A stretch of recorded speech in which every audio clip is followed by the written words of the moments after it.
Então Pilatos mandou que lhe o entregassem. E José, tomando o corpo, envolveu num pano limpo de linho e o depositou no seu túmulo novo que fizera abrir na rocha. E rolando uma grande pedra para a entrada do sepulcro, se retirou. Achavam-se ali sentadas em frente da sepultura Maria Madalena e a outra Maria. No dia seguinte, que é o dia depois da preparação, reuniram-se os principais sacerdotes e os fariseus. Dirigindo-se a Pilatos, disseram-lhe: Senhor, lembramo-nos de que aquele embusteiro, enquanto vivia, disse: depois de 3 dias ressuscitarei. Ordena, pois, que o sepulcro seja guardado com segurança até o 3º dia, para não suceder que, vindo os discípulos, o roubem e depois digam ao povo: ressuscitou dos mortos, e será o último embuste pior que o primeiro.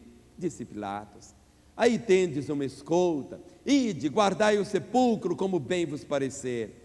Indo eles, montaram guarda ao sepulcro, selando a pedra e deixando ali a escolta. No findar do sábado, ao entrar o 1º dia da semana, Maria Madalena e a outra Maria foram ver o sepulcro.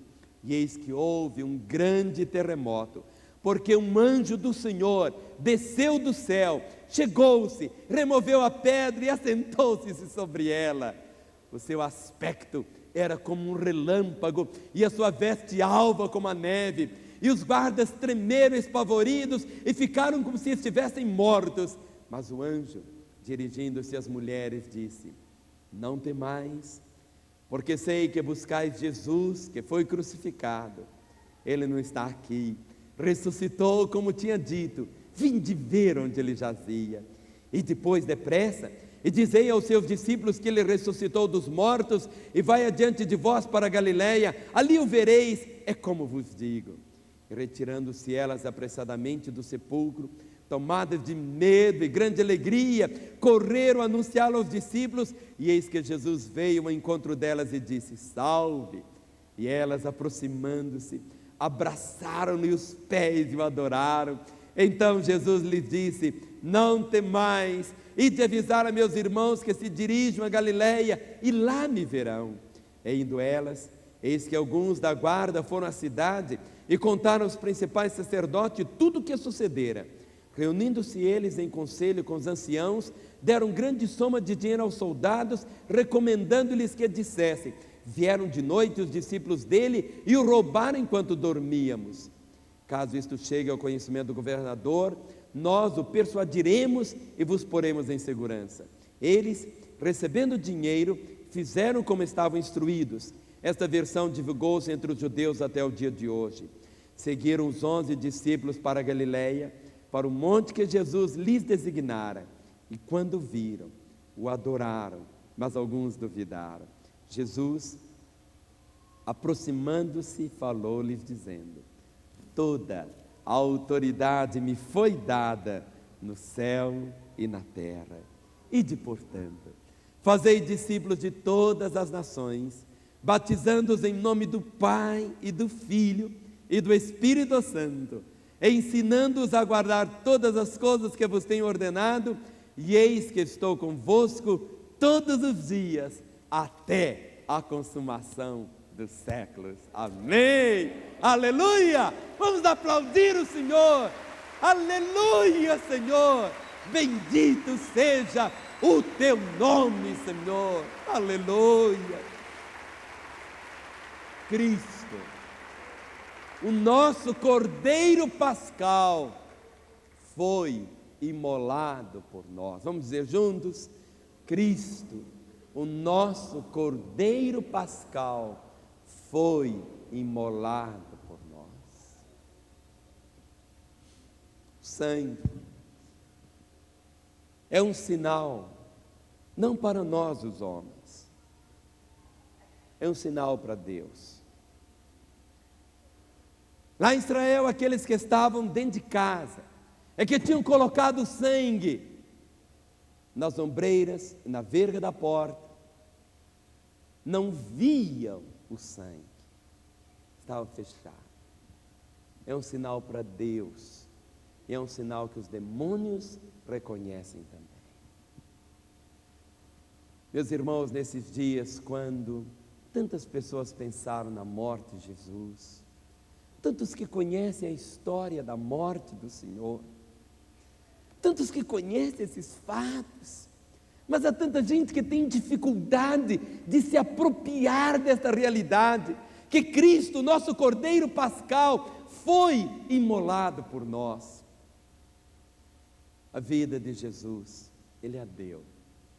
Ele diz: ninguém pode tomar a minha vida. Ele diz: ninguém tem maior amor do que este, de alguém dar a vida pelos seus amigos. Ele deu a sua vida. Se Jesus não tivesse dado a sua vida, Ele não teria morrido. Quando Ele estava ali na cruz, a multidão lá embaixo vociferava dizendo: desça da cruz. Por que Ele não desceu? Poder descer, Ele poderia descer. Havia poder nele. Não houve um instante sequer que Ele tivesse deixado que a natureza divina fosse realidade em sua vida. Mas se Ele tivesse descido da cruz, eu não estaria aqui, pastor Marcelo não estaria aqui, com certeza você não estaria aqui. Talvez os homens já tivessem acabado de existir no planeta, já teria um comido o outro, se destruído. Cristo, o nosso Cordeiro Pascal, foi imolado por nós. Meus irmãos, é pena. As pessoas dizem assim que a voz do povo é a voz de Deus. É engano isso. Nem sempre a voz da multidão é a voz de Deus, porque a multidão ela pode ser manipulada, e foi exatamente isso que aconteceu naquela Páscoa. Era costume soltar um prisioneiro, seja ele qual fosse. A multidão podia escolher que qualquer prisioneiro poderia ter um indulto, poderia sair livre. E Pilatos usou exatamente essa deixa. Pilatos sabia que Jesus não era aquilo que as pessoas diziam a respeito dele. Invejosos, pessoas religiosas. Havia um homem chamado Barrabás, que numa sedição havia praticado um homicídio. Era alguém terrível.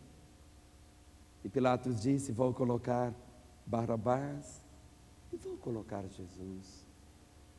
Vou deixar que o povo escolha. Com certeza o povo vai escolher Jesus, porque Pilatos tinha ouvido falar tanto, mas tantas vezes de Jesus, dos seus ensinos, dos seus milagres. E a própria Bíblia define que Jesus Cristo andou por toda parte fazendo bem, porque Deus era com ele. Mas o que aconteceu? A multidão, quando Pilatos disse: qual quereis que eu vos solte? A multidão, manipulada pelos sacerdotes, começou a gritar: solte-nos Barrabás, solte-nos Barrabás. E Pilatos fez uma pergunta: que farei de Jesus chamado Cristo? Que farei de Jesus chamado Cristo? Meus irmãos, esta é a pergunta mais incisiva que o homem precisa ter a resposta. Pilatos disse: que farei de Jesus chamado Cristo? E a multidão gritou: crucificam, crucificam, crucificam. Se a pergunta fosse inversa, o que Jesus pode fazer pelo homem? O que Jesus podia fazer por Pilatos? O que Jesus pode fazer para qualquer pessoa? Pode trazer o perdão dos pecados. Não existe nada, não há dinheiro, não existe consultório de qualquer psicólogo que consiga arrancar a culpa do coração do homem. Ninguém pode trazer perdão a não ser o Senhor. Jesus, o nosso Cordeiro Pascal, foi imolado por nós. Quando Pilatos disse: que farei de Jesus chamado Cristo, era uma escolha. Mas se a verdade fosse o inverso, o que Jesus poderia fazer? Há um momento como hoje, em que cada pessoa tem essa opção de fazer algo. Que farei de Jesus chamado Cristo? Alguns o rejeitam, alguns não fazem, alguns dizem: eu não quero, crucificam, eu não quero na minha vida.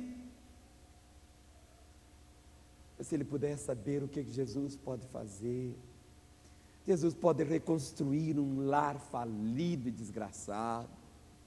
Jesus pode curar o enfermo mais moribundo. Jesus pode trazer o perdão para o pecado mais hediondo. Jesus pode cicatrizar aquela ferida na alma que nada consegue. Pode. Que farei de Jesus? Pena que Pilatos mandou trazer um vaso com água e lavou as suas mãos. Disse: eu não quero. Pilatos não sabia que o sangue de Jesus não é para lavar as mãos, é para lavar o coração do homem, é para trazer o perdão. Um dia, todos nós vamos estar diante de Jesus. Hoje qualquer pessoa pode encontrar com Ele como Cordeiro Pascal. Enquanto o nosso coração pulsa, tum, tum, tum, nós o vemos assim, como Cordeiro Pascal, aquele que foi imolado por nós. Mas um dia, todos nós o veremos como Rei, como Senhor, como soberano, como juiz. O homem tem essa opção hoje, de ver o Senhor como Cordeiro e tomar posse